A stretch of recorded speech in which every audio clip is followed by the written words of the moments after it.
What's going on, friends, ladies and gentlemen, and all other folk? This is another episode of the RookiARTisT Podcast. Through some technical difficulties, I'm coming to you now.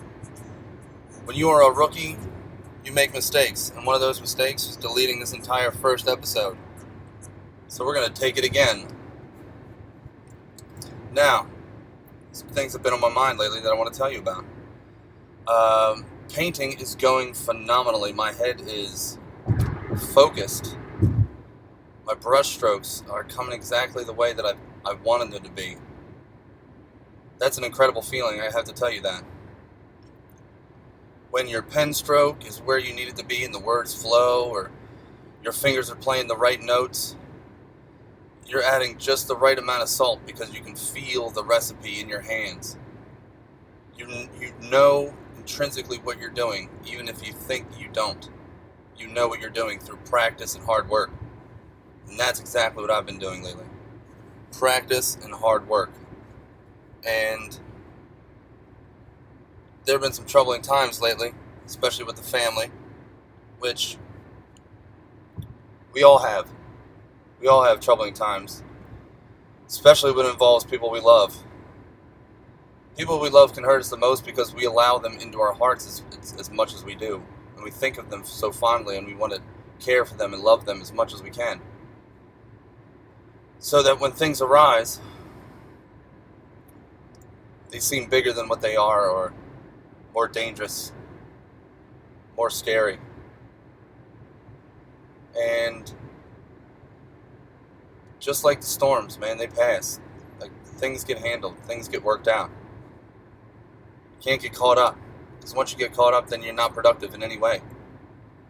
I was not productive for a good month, maybe more, between the bullshit with my former landlord, trying to get out of that house and move, which is stressful in a relationship. Then moving into another place and having everything I have in boxes and can't really paint because I don't have enough space. And then with some family drama. Something really interesting happened to me on Thursday. This is Saturday, July the 29th. That's right, July the 29th. And as I said, I mistakenly erased and couldn't find out how to get back the entire recording that I just did. But here I am, talking to you now. And I wanted to share with you a vision that I had. Now, I've taken acid a couple times, and I think acid has helped me tremendously with my painting. That is not a cliche. That is something that I think is fact. It's just one of those things that allowed my mind to open up, the same way that marijuana does. It calms me down, it helps with the anxiety, helps with the fear, helps me organize and feel confident that I can carry out the tasks that I set upon myself. But acid is something completely different. Acid is fun for me. And it's like a mental skeleton key. It just opens up every door. It's fantastic. Well, I've had some visions on there and some moments of clarity where certain ideas and thoughts have stuck with me. Maybe I'll get into those soon. But July the 27th, Thursday, I had a vision. So, I'm still a full-time employee, along with being an artist and a writer, and a painter and a musician. So my mind is constantly in two different worlds. The real world and my real world. My creative world, my sanctuary. And so I have to structure myself in order for myself to get as many things, as many goals accomplished as I need. So I've started regimenting myself, which I highly recommend. It feels great. I've been getting up at 7 a.m. Eastern Standard Time, because I am a Baltimorean, coming to you live straight from Baltimore, Maryland. That's right, Charm City. Now, I get up at 7. I drink a glass of water. I do some yoga with some bodyweight exercises. I get my blood going. I then take a shower, start the coffee. 8 o'clock, I I write for an hour. 9 o'clock, I practice and write music. And from 10 o'clock, depending on if I have to work that day or not, I paint for as long as I possibly can. I spend as much time as I possibly can focused and meditating on my paintings. I don't want to be famous. I don't want to be famous in any way. I would like to be able to afford to create as much as I possibly can. And also, I would really, truly like to be a great painter one day. Whatever that means. I haven't figured that out yet, but I want to be good. I want to know my craft. That's a driving force, just knowing my craft. Being able to have a conversation with somebody who's been doing it for longer than I have, or who sees things differently than I do. That's a sincere goal, something I'm working towards. Because nothing feels better than when you get a comrade, when you get a partner, a friend, in doing the same thing you are, so that you can express yourself and be understood. Just simply of how your souls are, how you connect to other people through your craft, whatever your craft may be. So, the other morning I'm writing, and the topic, I was listening to John Coltrane's The Love Supreme, probably my top 5 favorite albums of all time, easily in the top 3 albums I've listened to more than any. And there's a mantra in the first song, a love supreme, a love supreme, a love supreme, a love supreme, a love supreme, a love supreme. And that mantra just repeats over and over for about 25-30 seconds. And I love this mantra. I buy into this mantra because there is a love supreme somewhere. What else am I feeling? Where else is it coming from? It has to come from somewhere. So I get deep into that mantra. And I started thinking about my wife and all the places that I've been and all the things that I've done and all the things that I've said, all the ways that I've acted that I'm not necessarily proud of. And yet there lies this beautiful woman, this wonderful friend, who has given me ample opportunity to help fix myself, and ultimately she had to step in and help me. And I allowed her to this time, and I've been all the better for it. So instead of practicing and writing songs and waking her up, I decided to go lay down with her. Well, I closed my eyes and immediately opened them. And it was my wife's birthday. And we were all excited. We were all getting dressed up to the nines. We're about to go have a party with all of our close friends and our family. Even some secondary, tertiary friends, some work friends, some friends of friends. They were going to be there. And as we head over to one of the meeting places, all the friends and family seemingly kept calling us with prior obligations. Can't find a babysitter, I have to work. We pressed on because it was her birthday. I'm going to make sure she has a great birthday.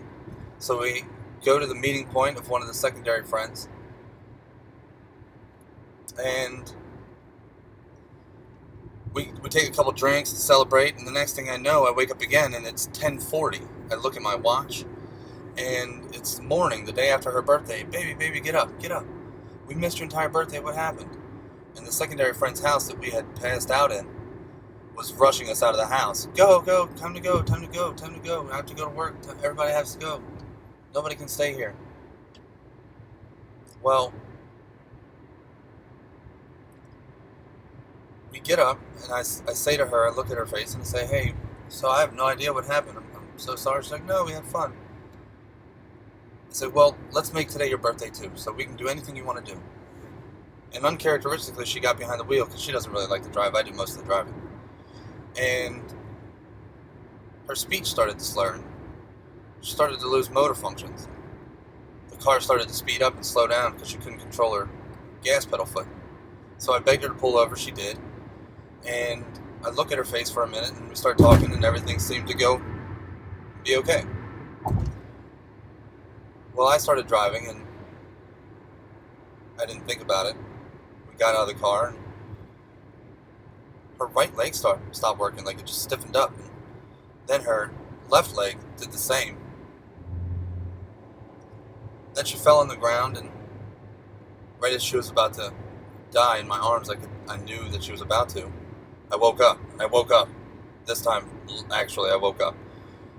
It was 10:40. I looked at my phone. It was exactly 10:40, the time that I woke up in the dream. And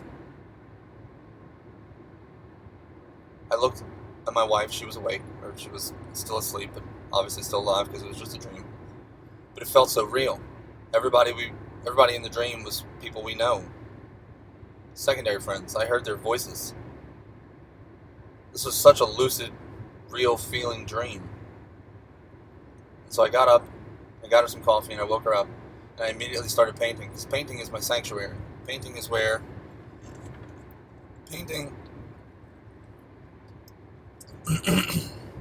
allowed me time to actively do something creative in a visual manner, to also give my brain the time to, one, think about what I'm doing, focus on what I'm doing, but allow my mind to be free to wander about actual thoughts and things that need to be done.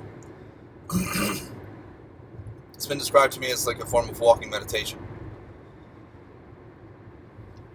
I haven't looked into walking meditation, but I can put the two words in my head and come up with an idea of what it is, so I can see how it fits. But I started painting, and I started focusing on my painting, and what I realized, what this vision was telling me, is that the only people that matter,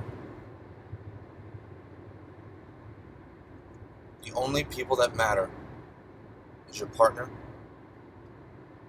your family, and your close friends. If you're lucky, you have a few really close friends that you consider more family than anything. So really, it's just your partner, your wife, husband, boyfriend, girlfriend, boyfriend. Whatever combination you have. To make them happy, to make them feel loved, to encourage them to be better and alive and joyous, happy. Those are your goals. Those are your goals that are right in front of you. Whatever you have to do to make that happen, that's secondary. Don't waste time with secondary friends. They come and they go. Enjoy their time for while you have it. When they're gone, they're gone. But don't ever put them before the real people in your life. This vision, I don't even like to call it a dream, this vision came to me. It made me realize that it is she who deserves all my love and attention. It is me that deserves all my care and self-respect and work towards my craft. It is my brothers, Dave and Mike, my cousin Dennis and his beautiful wife, my cousin Joe. These are the people that mean the most. I love my secondary friends. I love my work friends and my art friends. They're beautiful people. I try to surround myself with as much beautiful people as you can. That's the true gift in life. I guess it's something that everybody tries to do. At least, I hope. But I realized that I can't waste time with them anymore. In a little more than a month, I'll be 34 years old. And I woke up at 32 years old. And I always said if I could just have double that time left. If I could just make it to 64, I could have 32 years of redemption and work to atone for my sins. I'm not after a celestial palace in the sky. Whatever happens after we perish, I do not know. Not even sure I've really put that much thought into it. Because all I've ever been taught is what means most is right now.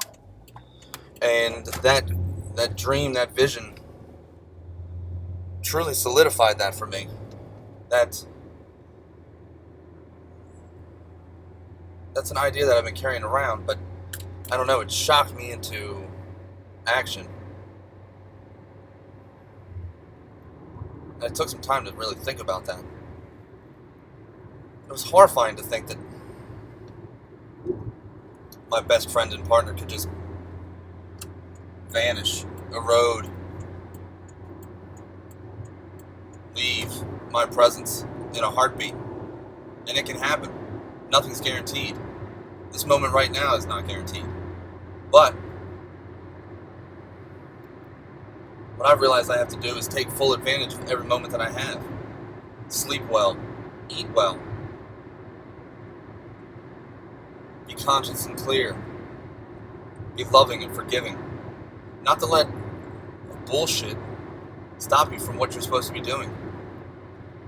Not every moment is going to be easy or full of love and care and respect from the outside or even from yourself. Hell, your worst critic is always yourself. I beat the shit out of myself. I really do. I really, really do. But I don't have time for that anymore. I don't have time to dwell like I used to. I don't have time to cry into a bottle the way I used to.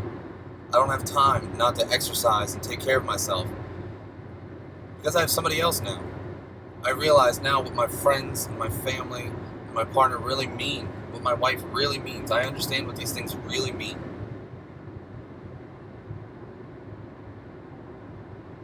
Painting has saved my life. Because if I didn't start painting again to simply feel a sense of accomplishment, to try something that I've always wanted to do, to continue growing as an artist, even though I wasn't practicing any of my arts that I was already doing, lying to people, telling people that I'm a writer, I'm a musician. I didn't play out, I didn't write anything good. Good for me, not good for them. I don't care about them. I wasn't doing anything like I was supposed to be doing. So here comes painting, and every time I complete one, I've completed something. I started something, I embraced the middle, I embraced the struggle and the learning that got me through the end of that project. And then that builds confidence to go on and do another project. Then, after you paint the similar thing for a while, you want to stretch yourself and start doing different things. Portraitures, landscapes, cityscapes, different animals, whatever. That little tiny sense of accomplishment is absolutely necessary. It gives you confidence to do something else. So it got me confident again about starting poetry, starting stories, starting them, embracing the middle, embracing the struggle with trying to put words together in a coherent fashion. That started to improve. Then I picked up my guitar again and realized, oh, I can still play a little bit. I can find it again. I got a chance, because of painting, to clear my head and realize where my mistakes were, where my holes in my game were, in life. Not artistically, in life. I realized what I had in front of me by staring at blank canvas, by staring at bad paintings, by staring at poor color mixtures, brush strokes. I found myself realizing that I'm not what I thought I was. That I am what I always wanted to be. I was just scared to be so. And that's completely understandable. That's completely understandable. So, exercising, eating well, taking care of your mind, these can help you figure out certain things about yourself. If you feel like you have a hole somewhere, a gap in your game, then you have to do something different. You have to change up your routine, what you're doing now. So you have to start another routine. If you're not achieving that result that you were looking for,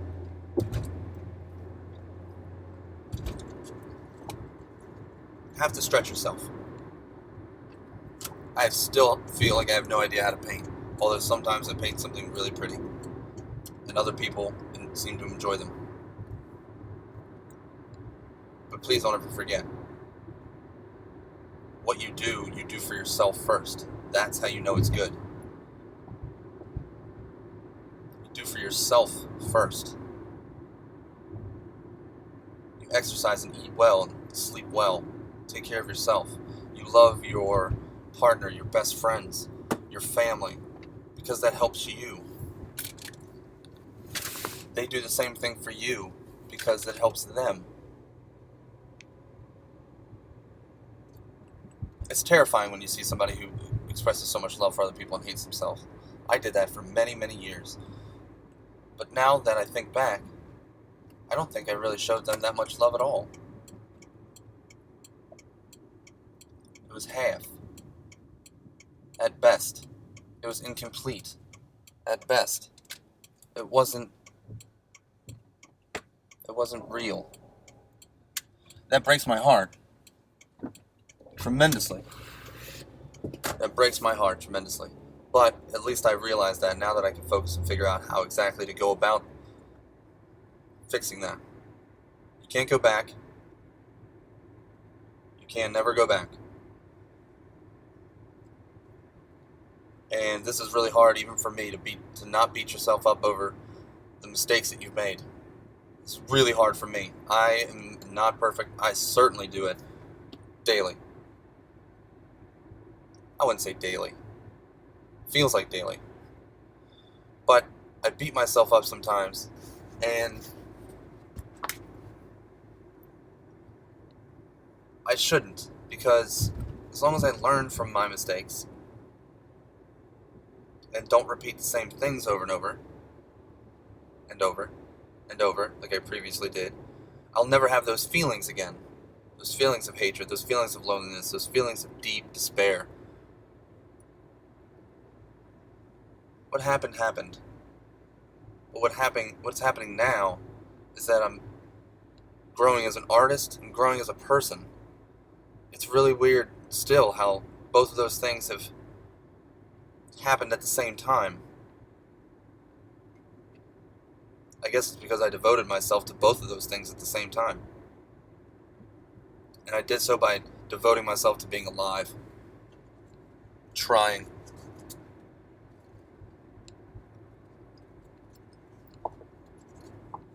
I always knew I could do something. I always knew that people would gravitate towards me. And even though that confounded me, still does, I now embrace that. Instead of being puzzled by it unnecessarily, I embrace it.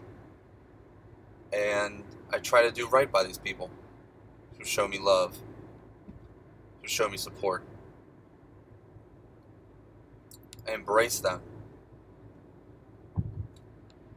And through that, I've learned even more things about myself.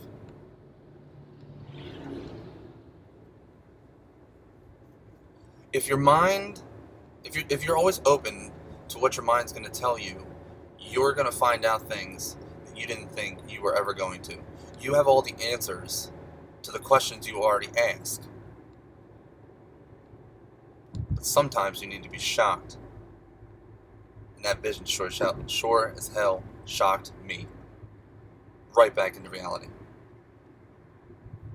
And now nothing can stand in my way today. And all I'm focusing on is today. July the 29th.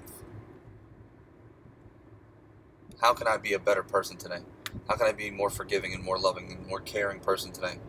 How can I be a more open person today? How can I love my wife more today? How can I stretch myself?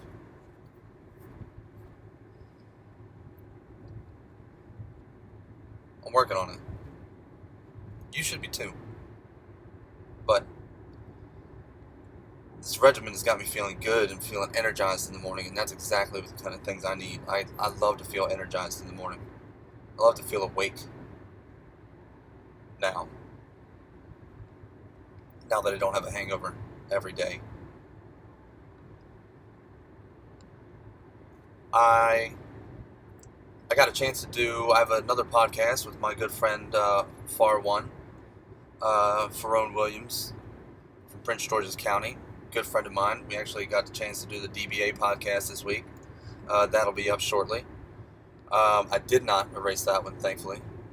Ferone's doing big things, man. He's a good, dear friend of mine, and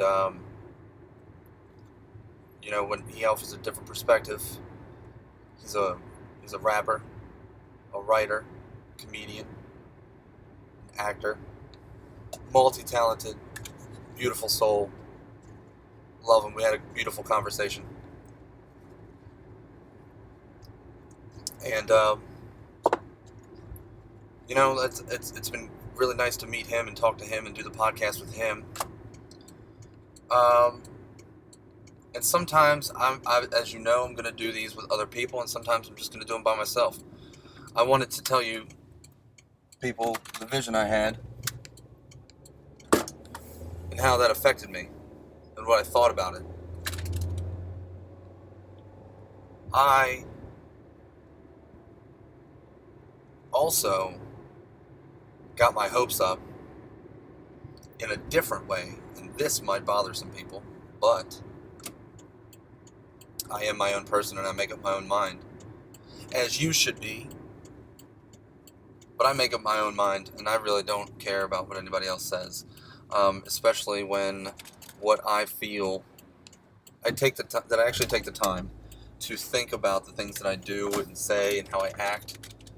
I take the time to do so, to think about how I'm perceived and what I'm perceiving. I heard a rumor that the Baltimore Ravens could possibly sign, for some reason, the much hated and partially respected and confusing quarterback to most people, Mr. Colin Kaepernick. Guess what? I support Colin Kaepernick. Colin Kaepernick, for those who are not sports fans, was a quarterback for the San Francisco 49ers. Third year in, had a mediocre year. Second year in, had a bad year. He got benched. Then he started the year off on the bench and didn't stand for the national anthem for the first pregame.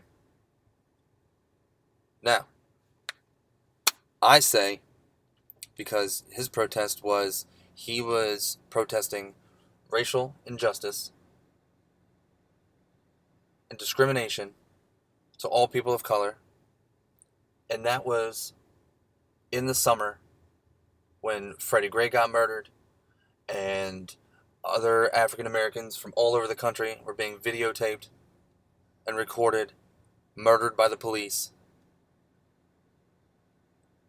and there's been no justice by them, by these poor souls. And so he felt it was up to him to protest, to make his intentions known. And you know what? That's how he felt. He didn't want to stand for the national anthem to protest how people are treated. That's his right to do so. And people get up in arms, especially with football being America's pastime. People get up in arms about the whole thing as if he's somehow disrespectful to the men and women who died in service, protecting and fighting for our freedoms. It is a freedom that he enjoys playing football. It is a freedom that he enjoys being a famous, well-known quarterback of one of the historically greatest teams in football history. And he decided, as a person of color, which I regret saying that. Everybody's a person of color. Even I'm fairly pale, but I have color. I'm not clear. But as an African American man, decided to protest silently. Didn't ask for anybody's approval, didn't ask for anybody to join up, didn't say anything, just sat down. People are up in arms about that because this is America's new pastime, and that's disrespectful. If we don't take advantages of the rights we have, of the free speech we have, I get to do this podcast because I live in a country where we have free speech. There are consequences for your actions no matter what freedom you choose to use. There are consequences. If you say the wrong thing, physical violence might happen to you. You might be jailed. You might be sued. If you strike another person, you might be struck back or jailed. If you can sell alcohol everywhere, but if you get in the car and start your car and start drinking it, you will go to jail. There's consequences for your actions. He's paying part of the consequence with all of the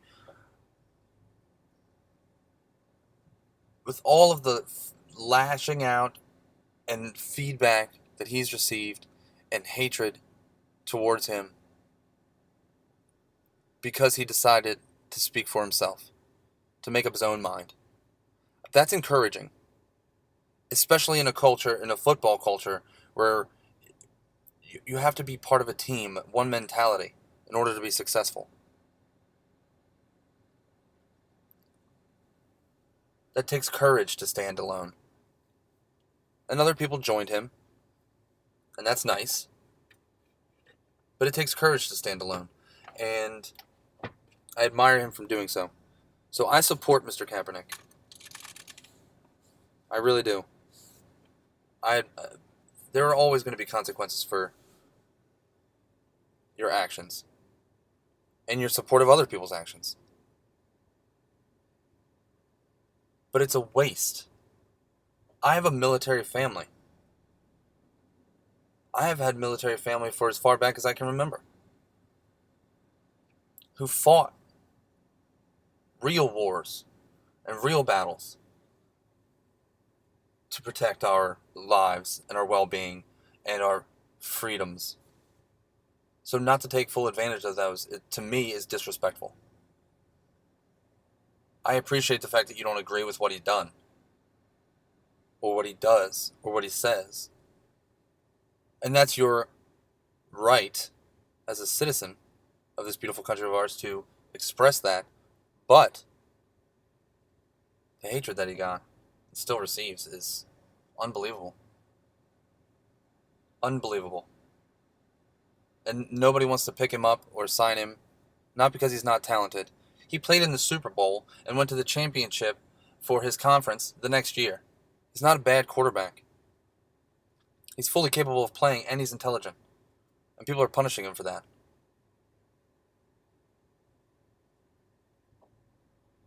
That's why I understand fully that what you say and what you do, you have consequences for.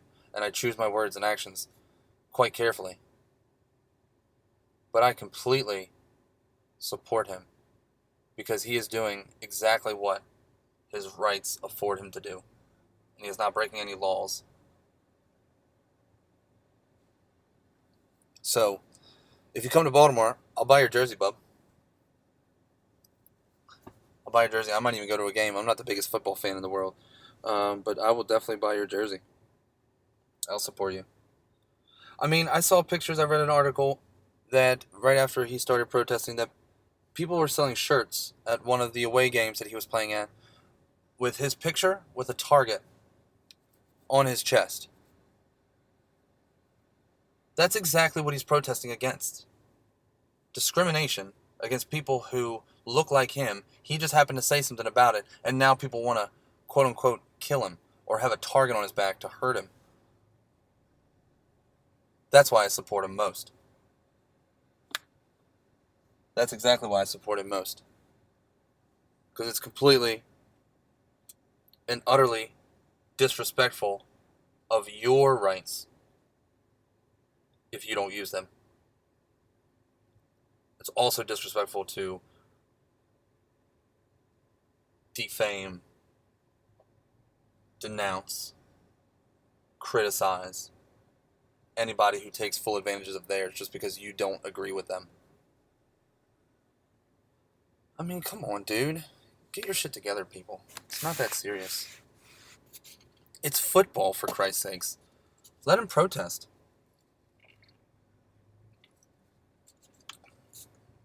I mean, it's not like what he is protesting for is against the law.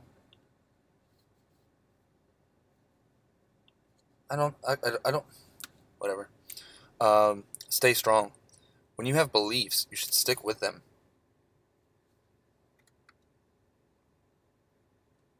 And you should do whatever you can possibly do to make them happen.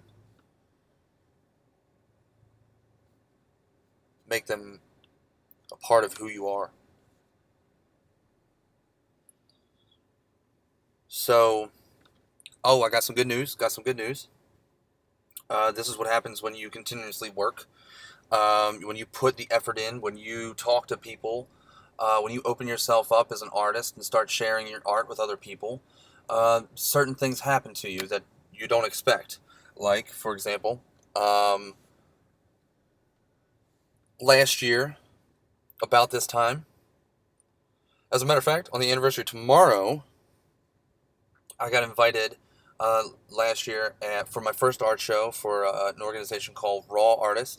It was a collaborative show downtown Baltimore at Power Plant Live. It was cool as shit. I got to meet a lot of really cool artists and hang out, and it was my first art show, and friends and family came, and I got to meet some cool people. Well, as I've probably mentioned before, I'm horrible at marketing myself because when I have time to paint or time to write, I tend to focus almost solely on doing that. Almost solely on doing that. And so promotion other than, say, social media falls by the wayside, or trying to find different showings and shows and different people to meet with and different places and opportunities to sell my work. But about 2 weeks ago, I got a phone call from a dear friend of mine, David Money. Congratulations and shout out to my man David Money. Just had twin baby girls. He and his lady and the two new ladies are doing quite fine, adjusting beautifully to this new world.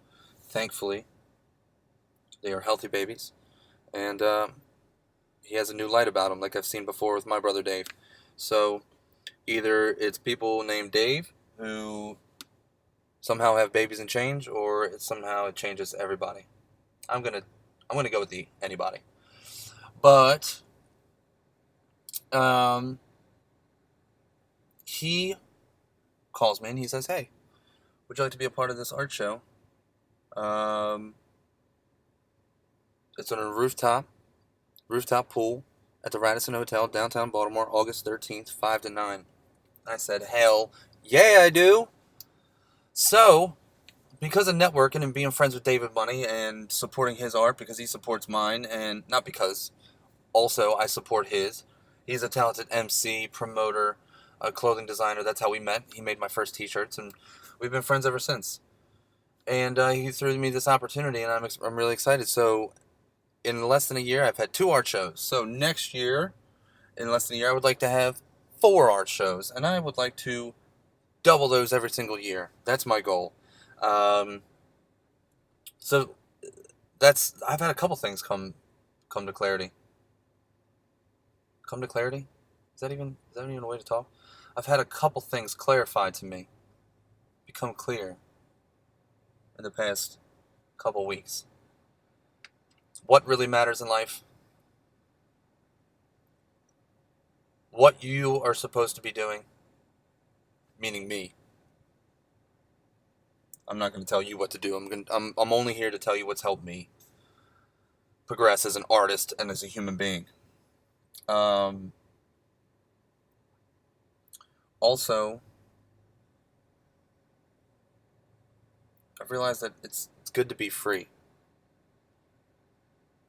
And I'm taking the shackles off one at a time, and I can feel the fresh air gravitate towards my newly freed skin. I can feel the vitamin D. And it feels absolutely fantastic, I have to admit to you. feels absolutely fantastic. Because I'm doing it myself. And you can do it yourself too.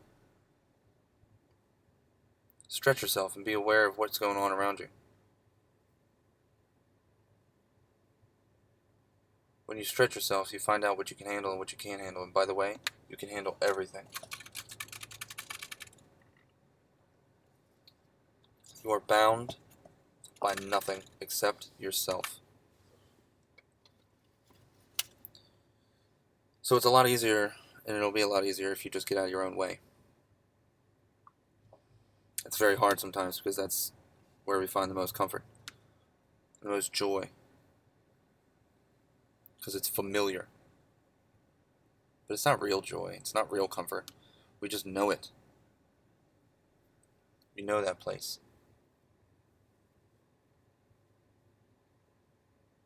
It's my right and my privilege and my gift to be able to share this with you. That's how I'm using my freedom. That I can put this on the internet. I can put my paintings and my beliefs on the internet. I can share with you my joys and my pains. I have the freedom to do so. So I'm going to use it properly. I'm going to come to you correct. I'm going to come correct. And that way, we can all move forward together. But a big shout out to David Money. I'm really excited about this art show. Nervous as fuck. But I've been painting some new things lately. I've been really influenced by Paul Cézanne and Henri Matisse of late. The way that they use their colors.